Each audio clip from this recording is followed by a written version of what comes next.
Fashion, designers और socialites की दुनिया में बीना रमानी एक जाना पहचाना नाम है। दिल्ली और मुंबई से लेकर न्यूयॉर्क और लंदन तक हाई सोसाइटी, पेज 3 सर्कल्स में बीना रमानी एक पहचाना हुआ चेहरा है। लेकिन आज के मुकदमे में हम बीना रमानी को पेश कर रहे हैं जेसिका लाल मर्डर केस के एक अहम गवाह के तौर पर। जिस रेस्टोरेंट में जेसिका की हत्या हुई थी, बीना रमानी उसकी ओनर हैं। बीना रमानी और उनकी बेटी मालिनी उस जगह मौजूद थीं जहां जेसिका पर गोली चली। जेसिका लाल मर्डर से जुड़ी हर खबर में बीना रमानी का नाम सुनाई देता है।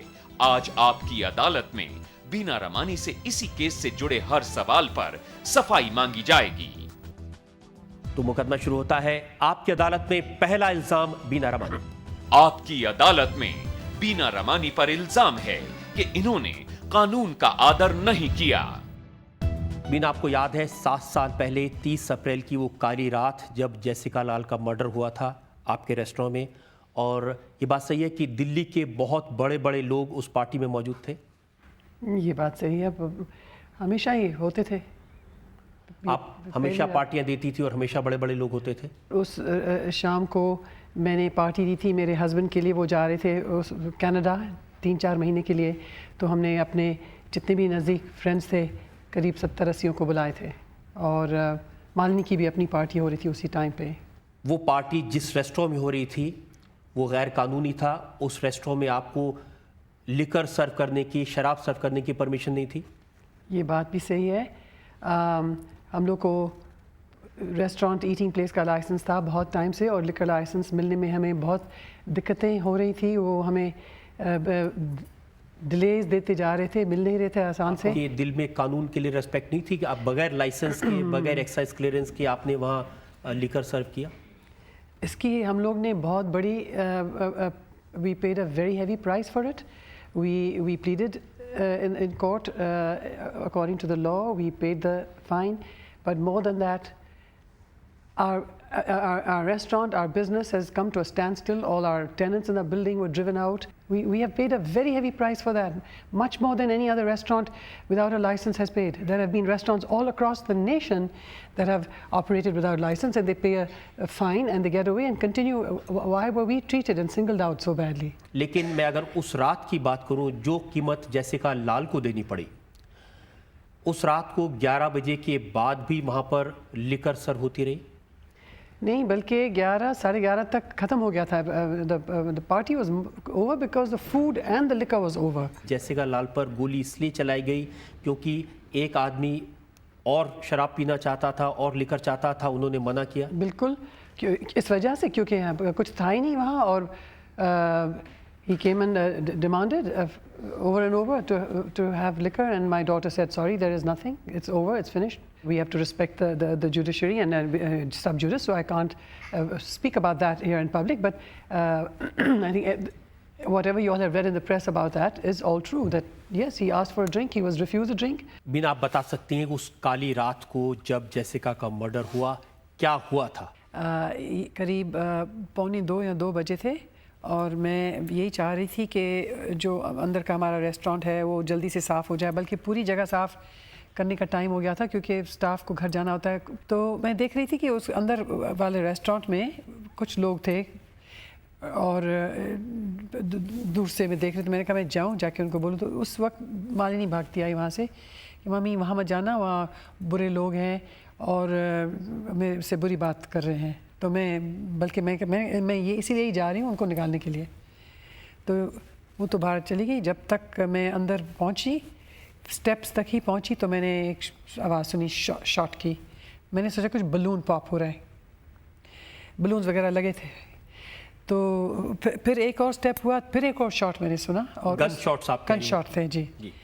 तो उस वक्त मैंने देखा कि जेसिका वहाँ खड़ी थी उन लोगों में, वो गिर गई, और उसी बस 1-2 सेकंड के बाद वो लोग जो खड़े थे वो चलने आ गए, और साइड से एक ऐसे स्विंग दरवाज़ा होता था जिसके पीछे काउंटर था, बार काउंटर।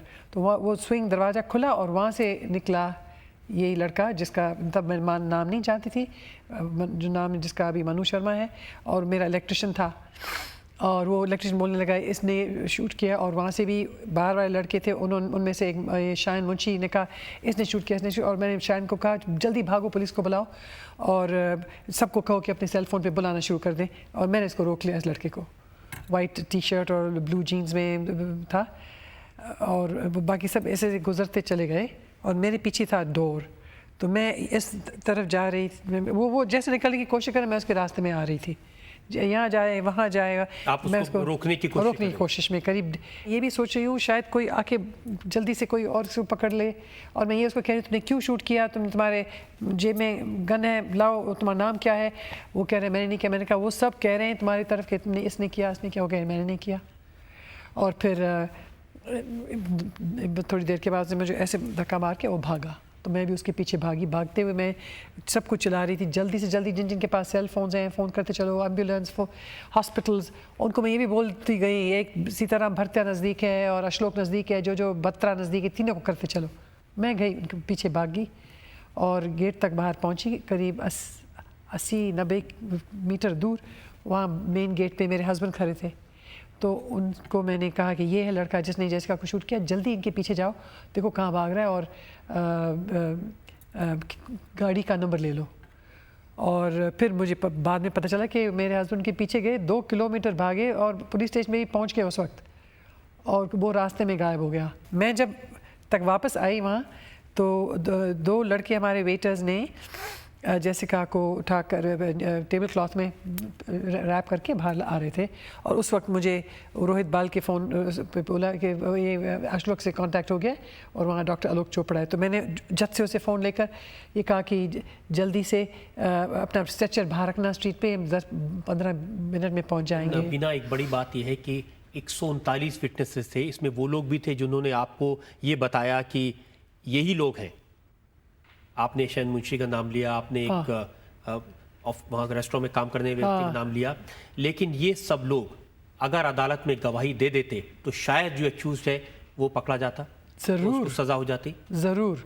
और उनको अगर अच्छी विटनेसेस को ना अच्छी रक्षा मिलती, प्रोटेक्शन मिली, अच्छी प्रेम से कॉन्फिडेंस और प्रोटेक्शन मिलती, तो ज़रूर हमारे साथ होते। मैं आपको वो बयान दिखाना चाहता हूं जो डीपी यादव ने पिछले हफ्ते आपकी अदालत में, यहीं इसी जगह आप बैठी हैं, उन्होंने बैठकर क्या कहा था आपके बारे में। जो पुलिस वाले उस रात के अंधेरे में 1:30 बजे जो एक मॉडल नंगे बदन शराब परोस रही थी, वहां बैठे कितने पुलिस अधिकारी मौजूद थे? क्या हमारे समाज की यही मान्यता है? बिना आपने सुना उन्होंने क्या लड़की के बारे में आप ये कह रहे हैं कि वो शराब परोस रही थी। जो लोग रेस्टोरेंट में रात को 1:30 बजे शराब पिला रहे थे, जिनका रेस्टोरेंट था, उनकी मालकिन और मालिक को अभियुक्त क्यों नहीं बनाया जाता?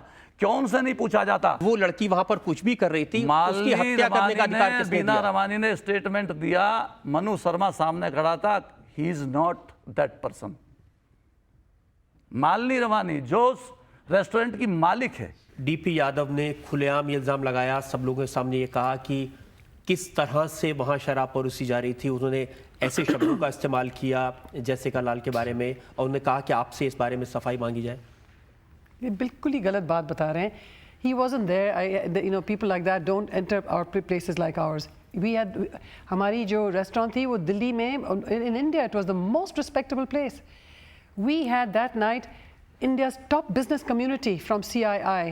They had a big annual dinner and they had all arrived there. It was the most respectable group of people you could see under any one roof in India. How can he say things like this? He's speaking from the way he thinks. We are not people like that at all.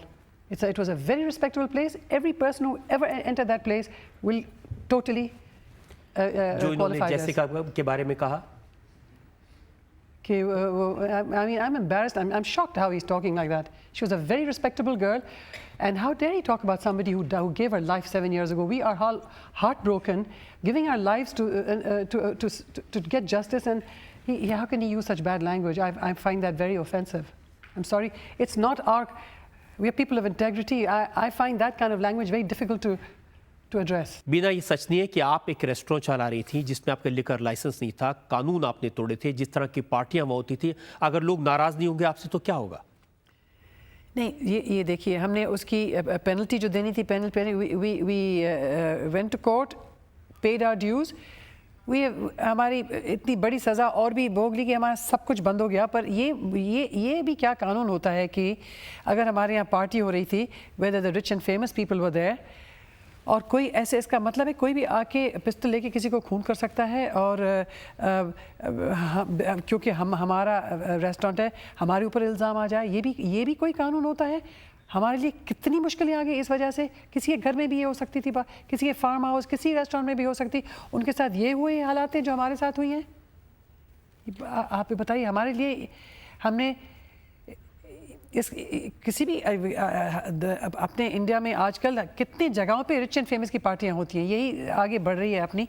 इसका मतलब कोई भी आके gun लेके किसी को shoot कर सकता है, सेलिब्रिटी को, और उन घर वालों के ऊपर इल्ज़ाम आ जाएगा।